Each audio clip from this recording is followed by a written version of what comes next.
तर आज मित्रांनो सोमवारचा दिवस आहे आज. आणि सोमवारला सोमनाथ नगर म्हणजे इथे चंदननगरच्या पुढे आहे सोमनाथ नगर. तर आपल्याला तिथे जायचं आहे. तर सकाळी उठल्या उठल्या मी चालू झालो स्टेपलर मारायला, जे की मी काल तुम्हाला सांगितलं होतं.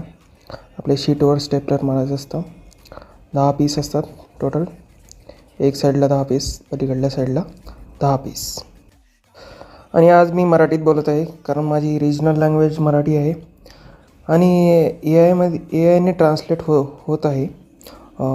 इंस्टाग्रामवर बघितलेलं आहे मी, त्याच्यामुळं डायरेक्टली मराठीतच बोलतो आहे.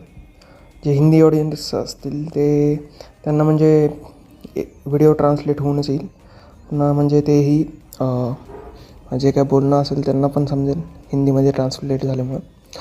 हे आता 10 पीस पलीकडे स्टेपल केलेले आहेत कंटिन्युअस, आणि इकडल्या साईडला पण कंटिन्युअसली स्टेपल करून घेत आहे मी. व्हिडिओ थोडासा ब्लर झालेला आहे. स्टेपलर करून घेतलं म्हणजे पूर्ण शीट तयार होते.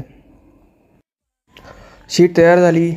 आता पूर्ण हे लास्ट लावून घ्यायचे आहे. स्टेपलर मारला याला.